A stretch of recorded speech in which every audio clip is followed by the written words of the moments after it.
Halo, nama saya Margareta Devi. Saya salah satu staf mengajar di Harapan Bangsa Business School Bandung dari Departemen Akuntansi. Pada kesempatan kali ini, saya ingin berbagi pembahasan tentang mata kuliah pengantar akuntansi 2 yang diambil mahasiswa dari jurusan manajemen di semester 3 dan mahasiswa akuntansi di semester kedua. Mata kuliah ini adalah kelanjutan dari mata kuliah pengantar akuntansi 1 yang sebelumnya saudara sudah pernah ambil tentunya. Saya berharap saudara jangan takut dulu dengan mata kuliah ini, karena saya akan membantu saudara memahami materi kuliah dengan lebih mudah. So, jangan takut ya sebelum mengikuti kuliah saya ini. Oke, kita mulai untuk chapter yang pertama di chapter 9. Baik, kita akan mulai pembahasan pertama pada mata kuliah ini, yaitu tentang aset tetap, atau bisa juga kita sebut sebagai fixed asset. Pada pertemuan pertama dalam perkuliahan pengantar akuntansi 2 kali ini, kita akan menggunakan buku Financial Accounting FRS edisi yang kedua. Saya berharap mahasiswa yang mengikuti perkuliahan ini memiliki buku ini dengan harapan dapat mengikuti materi yang kita bahas dengan baik. Buku ini dikarang oleh Jerry Wagen, Paul Kimmel, dan Kieso. Dan buku ini diterbitkan pada tahun 2013. Chapter pertama yang akan kita bahas adalah chapter 9 tentang aset tetap. Pada chapter ini akan saya bagi ke dalam 2 pertemuan. Pertemuan pertama saat ini diharapkan mahasiswa dapat menjelaskan apa yang menjadi karakteristik dari aset tetap, serta biaya-biaya yang timbul dari pengadaan aset tetap tersebut. Yang kedua, mahasiswa diharapkan mampu menjurnal transaksi pada saat akuisisi, penilaian, dan ketika aset tersebut akan dikeluarkan atau tidak dipakai lagi di perusahaan. Bagaimana treatmentnya, baik dari segi pencatatan, penilaian, dan metode apa saja yang digunakan akan kita kumpas tuntas dalam pertemuan kali ini. Mari kita mulai bagian dalam pertemuan kali ini. Bagian pertama di pertemuan kali ini, kita akan bahas tentang karakteristik dari plan asset. Ada 3 karakteristik dari plan asset itu sendiri. Yang pertama adalah aset memiliki bentuk fisik yang jelas dan nyata, dapat kita lihat, dapat kita raba. Mungkin di benak kalian langsung terlintas pertanyaan, Bu, apakah ada aset yang tidak berbentuk nyata? Oh, tentu ada. Apakah saudara tahu tentang hak paten, franchise? Itu salah satu wujud dari aset yang tidak berwujud atau kita raba kan? Nah, itu adalah salah satu kekayaan dari perusahaan. Karakteristik yang kedua adalah aset yang biasanya digunakan untuk operasional perusahaan dan terkait dengan karakteristik yang ketiga, yaitu aset tersebut dibeli perusahaan bukan untuk tujuan diperjualbelikan. Jadi, singkatnya, aset tersebut dibeli perusahaan untuk tujuan kebutuhan operasional perusahaan. Nah, sekarang bagaimana perusahaan mencatat cost dari plan asset tersebut di pembukuan mereka? Cost yang dicatat adalah semua biaya yang timbul atau terjadi untuk dapat menjadikan aset tersebut milik perusahaan dan biaya yang timbul hingga aset tersebut siap untuk digunakan perusahaan. Contohnya, apabila perusahaan ingin membeli mesin untuk mempercepat waktu produksi ketika mereka membeli biaya atau membeli aset tersebut, timbul biaya pembelian dan biaya angkut dari gudang penjual ke pabrik pembeli. Nah, biaya tersebut tentu saja harus dibayarkan perusahaan agar mesin tersebut menjadi hak milik dari perusahaan. Jadi, perusahaan akan mencatat cost of machine adalah sebesar biaya pembelian dan biaya angkut tersebut. Baik, untuk selanjutnya, kita akan mengenal contoh-contoh dari plan asset. Untuk bagian yang pertama, yaitu land. Land biasanya digunakan perusahaan untuk lahan, mendirikan pabrik, atau bangunan kantor. Apabila perusahaan hendak mencatat cost of land, biasanya biaya apa yang timbul atau yang termasuk dalamnya? Antara lain purchase price, closing cost, seperti contohnya ada biaya notaris untuk akta jual beli, lalu biasanya juga ada biaya broker, bukan? Ada juga pajak yang masih harus dibayarkan oleh pembeli. Semua biaya tersebut dijumlahkan dan dicatat nominalnya di pembukuan perusahaan sebagai cost of land. Misalnya ketika perusahaan membeli tanah, terdapat biaya untuk membersihkan lahan tersebut, biaya penggemburan tanah misalnya. Karena apabila aktivitas tersebut tidak dilakukan, maka tanah tersebut tidak dapat dibangun untuk menjadi pabrik. Maka biaya pembersihan lahan dan penggemburan masuk ke dalam yang dinamakan cost of land dalam pembukuan perusahaan. Lalu yang kedua, ada yang dinamakan land improvement. Land improvement merupakan salah satu contoh dari plan asset yang merupakan structural addition dari land yang sudah kita bahas sebelumnya. Jadi, land improvement adalah bagian dari land itu sendiri ya. Contohnya apa sih? Contoh dari land improvement adalah seperti lahan parkir, taman yang ada di atas tanah yang di perusahaan beli. Nah, itulah yang masuk kategori dalam land improvement. Bagaimana sekarang kita mencatat cost of land improvement? Masih ingat konsep bagaimana kita mencatat cost of asset? Ya, kita harus tahu dulu biaya apa saja yang muncul apabila kita akan membeli aset tersebut sampai aset tersebut siap untuk kita gunakan. Konsepnya sama. Kita harus menjumlahkan semua biaya tersebut dan mencatatnya sebagai cost of land di pembukuan kita. Land improvement juga memiliki umur manfaat yang terbatas, jadi kita harus susutkan sesuai umur aset tersebut. Contoh aset tetap selanjutnya adalah building. Baik, building di sini yang saya maksudkan adalah fasilitas yang digunakan perusahaan untuk beroperasi. Contohnya perusahaan gunakan untuk toko, gudang, dan lain sebagainya.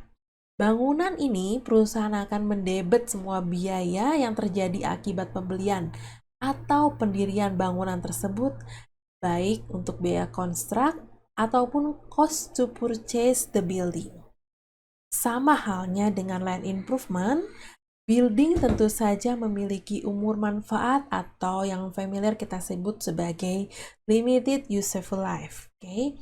Jadi setiap tahun ya perusahaan tuh harus menyusutkan atau melakukan penyusutan atas aset tersebut. Contoh selanjutnya yang keempat adalah equipment. Contohnya apa ya? Mesin pabrik, kendaraan operasional, dan lain sebagainya. Konsep pencatatannya juga sama, yaitu perusahaan harus mencatat semua biaya yang timbul sampai equipment tersebut siap untuk digunakan oleh perusahaan sebagai cost of equipment. Contoh perhitungan cost of land.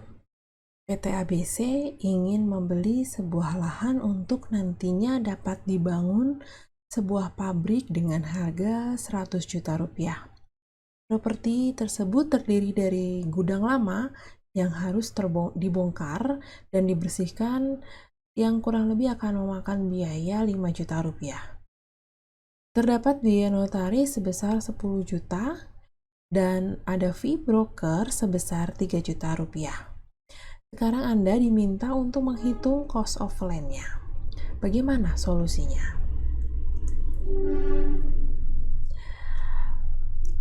Untuk yang pertama kita bisa lihat dulu di soal ada beberapa biaya terkait dengan pembelian lahan perusahaan ya. Biaya yang pertama adalah biaya lahan itu sendiri ya, nominalnya sebesar 100 juta rupiah. Tentu saja dalam perhitungan cost of land, nominal 100 juta tersebut masuk ke dalam perhitungan. Lalu ada biaya yang kedua, yaitu biaya untuk membersihkan gudang lama. Ingat konsep perhitungan cost of land. Biaya apa saja yang timbul sampai aktiva tersebut siap untuk digunakan, pastinya akan masuk dalam perhitungan cost of land-nya. Lalu kalau perusahaan tidak mengeluarkan biaya sebesar 5 juta rupiah untuk pembersihan gudang lama, apakah perusahaan sudah langsung bisa mendirikan untuk bangunan baru? Tentu tidak bisa. Maka lahan tersebut harus dibersihkan dulu dan perusahaan juga harus mengeluarkan biaya sebesar 5 juta rupiah. Gitu ya. Lalu ada biaya selanjutnya yaitu biaya notaris, begitu ya. Apakah biaya notaris sebesar 10 juta rupiah itu masuk ke dalam perhitungan cost of land? Coba. Apakah kalau misalnya kita tidak mengeluarkan 10 juta, land tersebut menjadi milik kita atau tidak? Betul. Perhitungan untuk biaya notaris sebesar 10 juta harus masuk ya. Karena apa? Karena apabila perusahaan tidak membayar biaya ini, tanah yang kita beli tidak dapat menjadi milik perusahaan.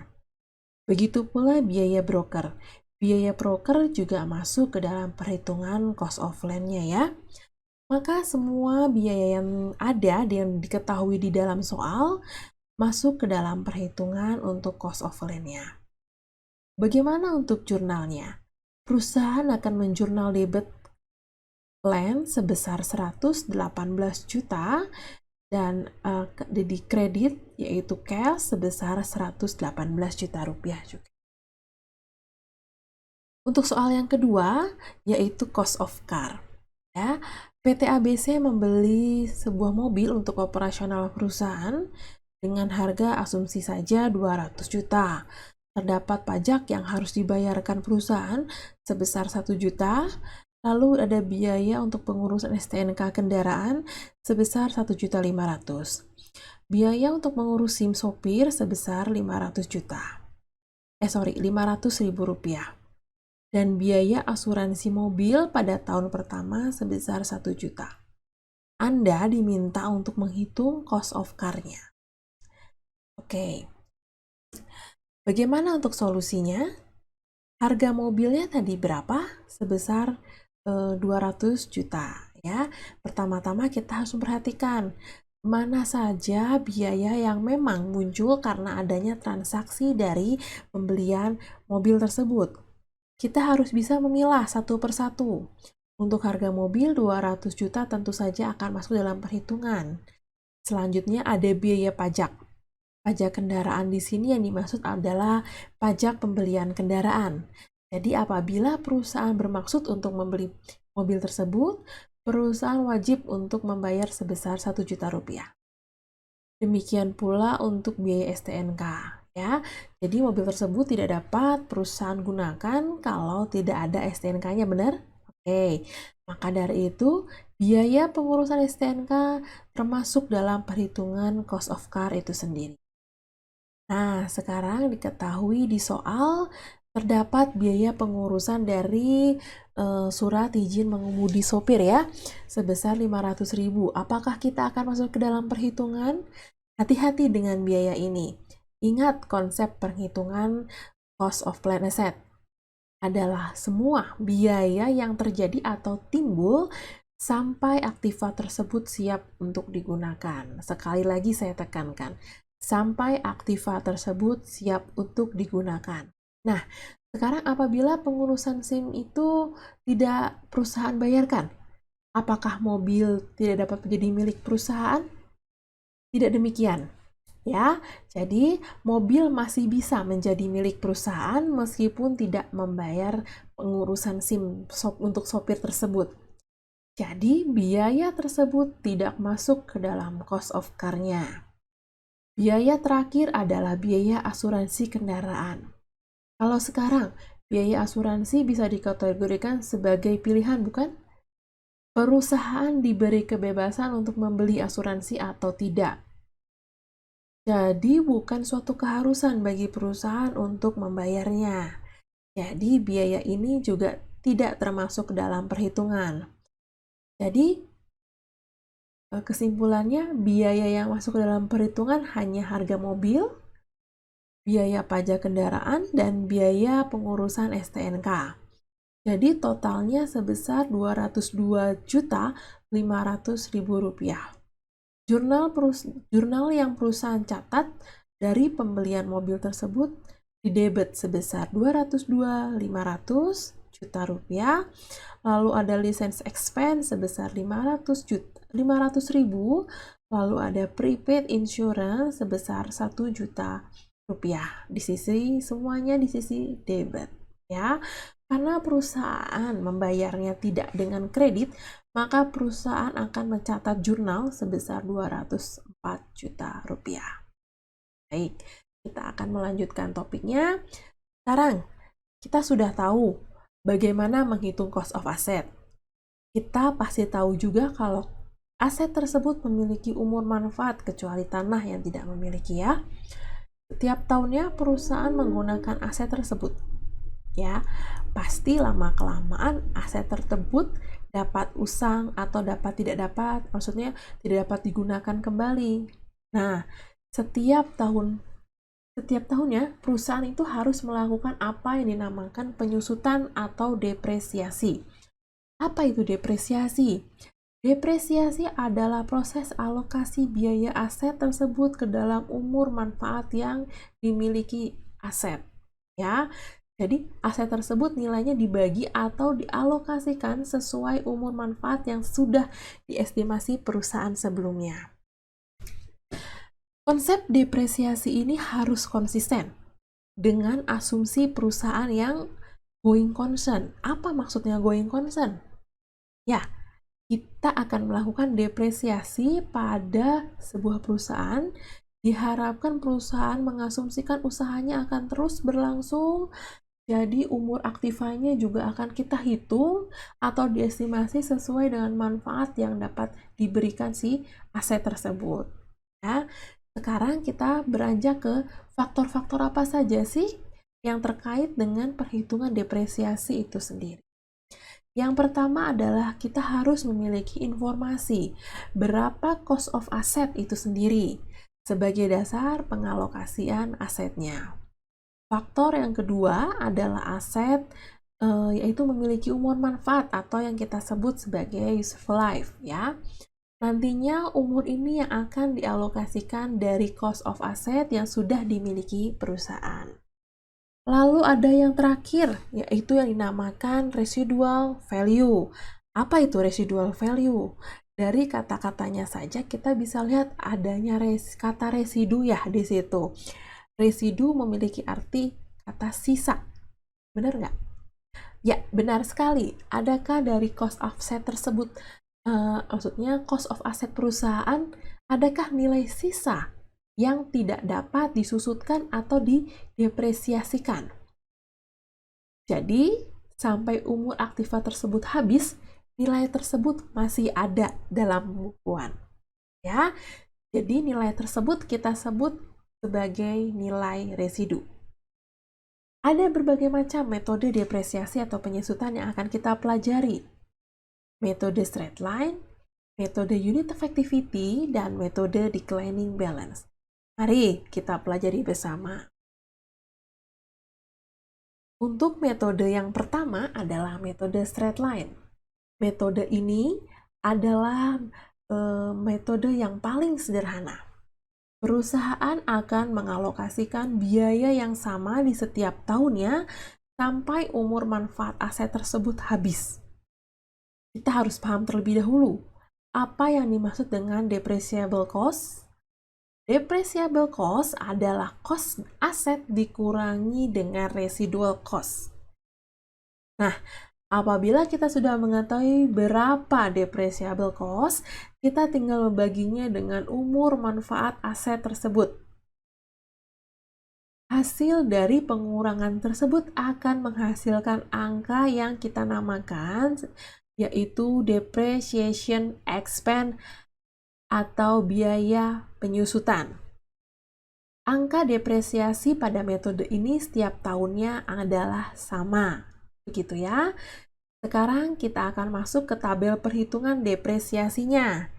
Ada tabel tahun, ada tabel depresiasi cost, ada depresiasi rate, ada annual depreciation expense, ada accumulated depreciation, dan ada book value. Mengapa saya beri warna lain di tabel ini? Ya, karena nantinya Anda ketika menghitung depresiasi dengan metode lain, hanya dua bagian ini saja yang akan berbeda dan tabel lainnya atau kolom lainnya yang akan sama. Bagaimana menghitung depreciation rate? Anda tinggal membagi saja 100% dibagi dengan umur manfaat aset yang dihitung. Misalnya aset yang Anda miliki umurnya 4 tahun, maka depreciation rate aset tersebut setiap tahunnya adalah 25%. Ya. Lalu ada annual depreciation expense. Oke, didapat dengan mengalihkan depreciation cost dan depreciation rate-nya. Hasilnya akan sama jika Anda menggunakan rumus sebelumnya. Begitu ya, yaitu depreciation cost dibagi dengan umurnya. Lalu bagaimana dengan tabel untuk accumulated depreciation? Gitu ya. Untuk memudahkan Anda mengingat, dari kata-katanya kita dapat menerjemahkan yaitu akumulasi depresiasi. Tabel ini akan kita dapatkan dengan menjumlahkan annual depreciation expense setiap tahunnya. Lalu, dan tabel terakhir di sini ada tabel book value ya. Book value didapat dengan cara bagaimana? Dengan mengurangi cost dari aset yang perusahaan miliki. Lalu sekali lagi saya ulangi ya, cost aset bukan depreciable cost dengan accumulated depreciation ya. Jadi cost dikurangi accumulated depreciation akan ketemu angka yang dinamakan book value. Oke, selanjutnya ada contoh soal di sini. Diketahui aset memiliki kos sebesar 100.000, estimasi umur manfaat asetnya sebesar 5 tahun, ada nilai residu sebesar 10.000. Anda diminta membuat schedule depresiasi dengan metode straight line. Setelah memahami soal tersebut, kita akan buat tabel seperti tadi. Ya, kita hitung terlebih dahulu untuk kolom depreciable cost-nya. Lalu bagaimana cara kita bagaimana caranya untuk mengisi depreciable cost? Kita tinggal mengurangi saja cost yang dimiliki aset dikurangi dengan yang dinamakan residual value-nya, yaitu 10.000, begitu ya. Jadi kita isi untuk tabel untuk kolom depreciable cost yaitu sebesar 90.000. Angka tersebut kita input di kolom depreciable cost. Selanjutnya untuk mengisi depreciation rate, kita tinggal membagi 100% dengan umur manfaat dari asetnya. Ya, diketahui 5 tahun, kita dapat angka untuk depreciation rate sebesar 20% di sini ya. Untuk kolom selanjutnya adalah annual depreciation expense. Nah, bagaimana kita mencarinya? Kita mendapatkannya mengalihkan antara depreciable cost dan depreciation rate-nya. Ya, jadi 90.000 tinggal kita kalikan saja 20%, kita akan menemukan angka sebesar 18.000. Selanjutnya adalah accumulated depreciation, adalah penjumlahan biaya depresiasi untuk setiap tahunnya. Karena ini baru tahun pertama, berarti perusahaan memiliki aset tersebut. Ya, maka akumulasi depreciation-nya sama dengan biaya depresiasinya atau annual depreciation expense pada tahun pertama saja. Ya, maka kita isikan untuk accumulated depreciation tahun pertama adalah sebesar 18.000. Dan kolom paling ujung, paling terakhir kita sebut sebagai kolom apa? Book value, ya. Book value tadi bagaimana kita mendapatkan angka book value adalah cost dikurangi dengan accumulated depresiasinya, ya, atau kolom sebelum perhitungan book value di sini. Gitu ya. Cost diketahui di soal 100.000, kita akan kurangi 18.000 di sini ya. Lalu ketemu angka 82.000, kita akan isi di kolom pertama, di tahun pertama untuk book value-nya. Langkah ini terus dilakukan sampai umur aktifanya habis, yaitu selama 5 tahun. Ya. Pada akhir aktiva terdapat angka book value di sini. sebesar 10.000. Angka tersebut sesuai dengan nilai residu yang diketahui di soal, yaitu sebesar 10.000. Oke, masih ingat konsep dari nilai residu pada slide sebelumnya? Baik, nilai residu adalah nilai sisa yang tidak dapat didepresiasikan atau tidak dapat disusutkan. Maka dia akan menjadi nilai book value di akhir periode sebesar 10.000 atau kita sebut sebagai nilai residual value-nya. Baik, kita akan lanjutkan ke metode yang kedua, yaitu yang kita namakan metode unit of activity. Metode ini menekankan pada production unit dari suatu aset tertentu, begitu ya. Pada metode ini, perusahaan akan memperkirakan total unit yang dihasilkan selama masa manfaat atau selama umur aset tersebut dimiliki oleh perusahaan, gitu ya. Metode ini mengenal adanya istilah depreciable cost per unit yang didapat dari depreciation cost dibagi dengan total unit yang dihasilkan sampai aset tersebut umurnya habis atau umur manfaatnya sudah berakhir, begitu ya. Masih ingat penjelasan yang sebelumnya kita bahas tentang metode straight line, tentang pembuatan tabel depresiasi ya, jangan sampai lupa. Hanya dua kolom di sini saja yang berbeda dari metode pertama, kedua, dan yang ketiga, gitu ya. Kalau metode unit of activity kali ini yang saya beri warna biru lah yang membedakan dengan metode lainnya. Ya, ada untuk kolom yang lain, cara mencarinya sama dengan metode yang pertama, yaitu untuk metode straight line. Begitu ya. Mari kita langsung coba untuk contoh soalnya.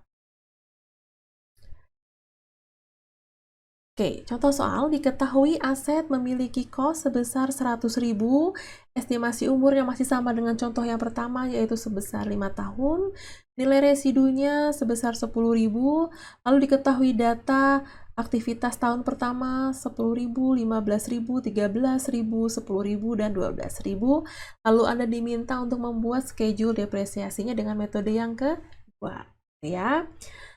Oke, kita bikin tabel dengan metode yang kedua, gitu ya. Kita memahami soal tersebut, kita buat tabel.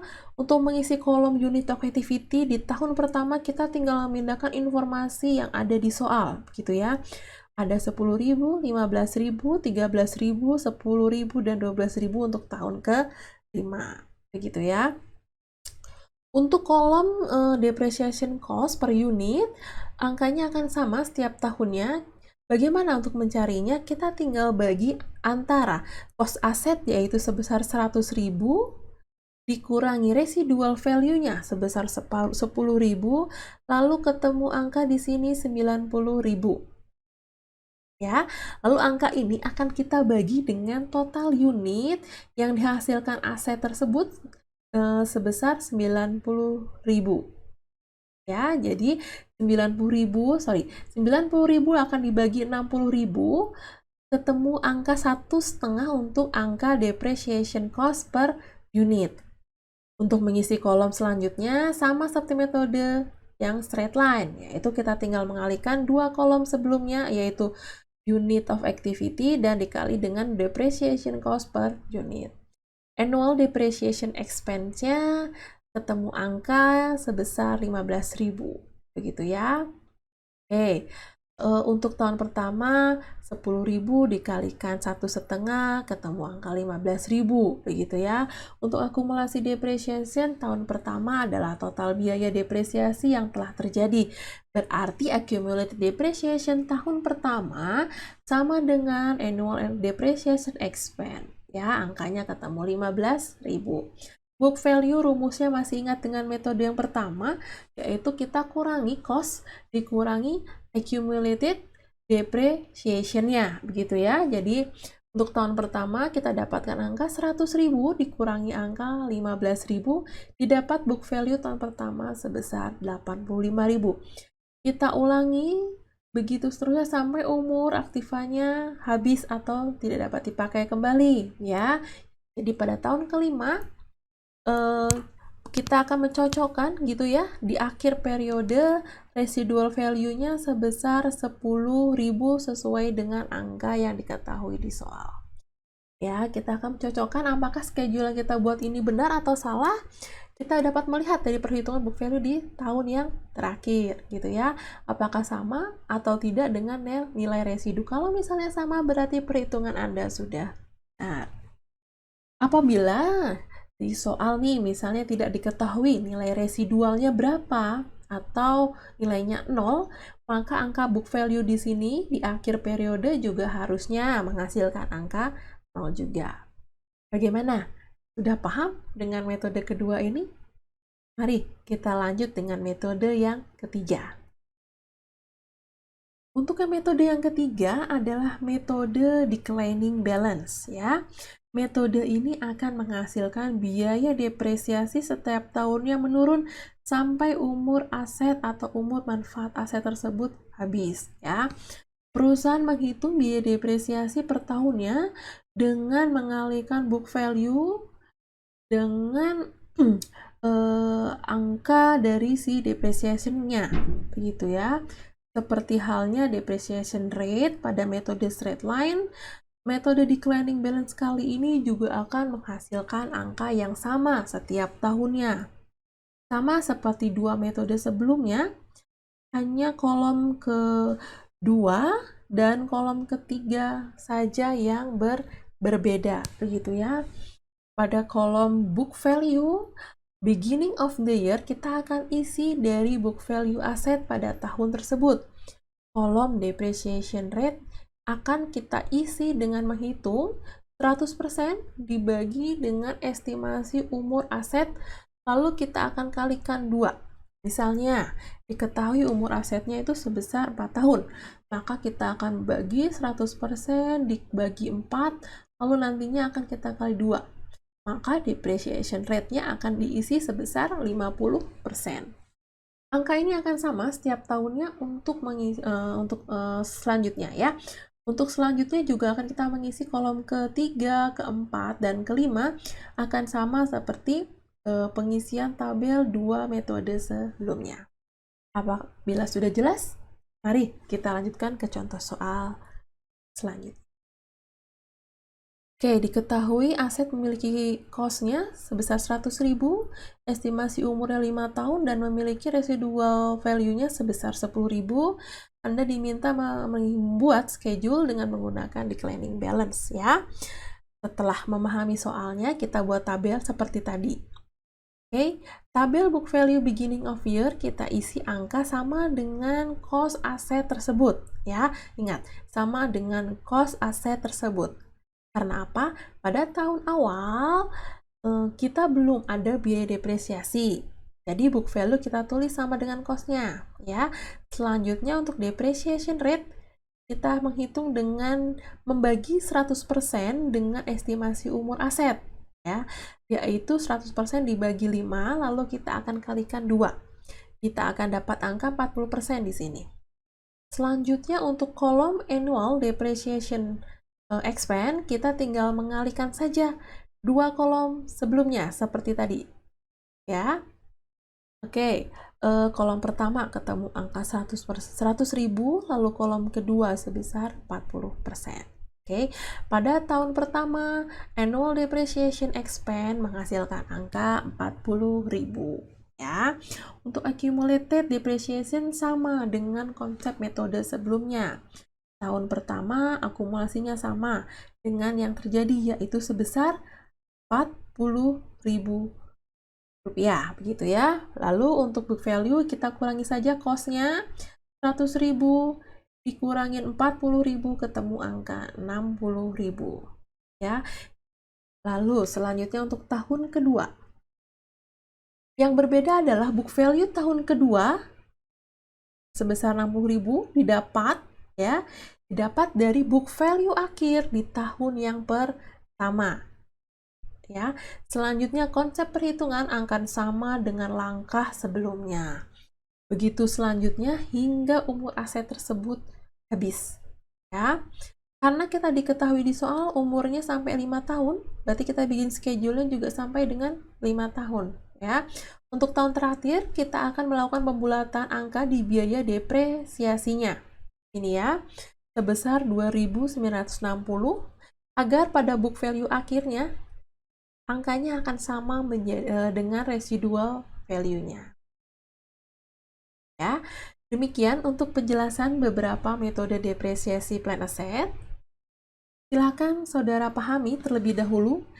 Catat semua pertanyaan yang menurut Anda yang masih merasa bingung atau masih belum jelas. Selanjutnya kita akan bertemu di sesi Zoom pada jadwal yang telah ditentukan.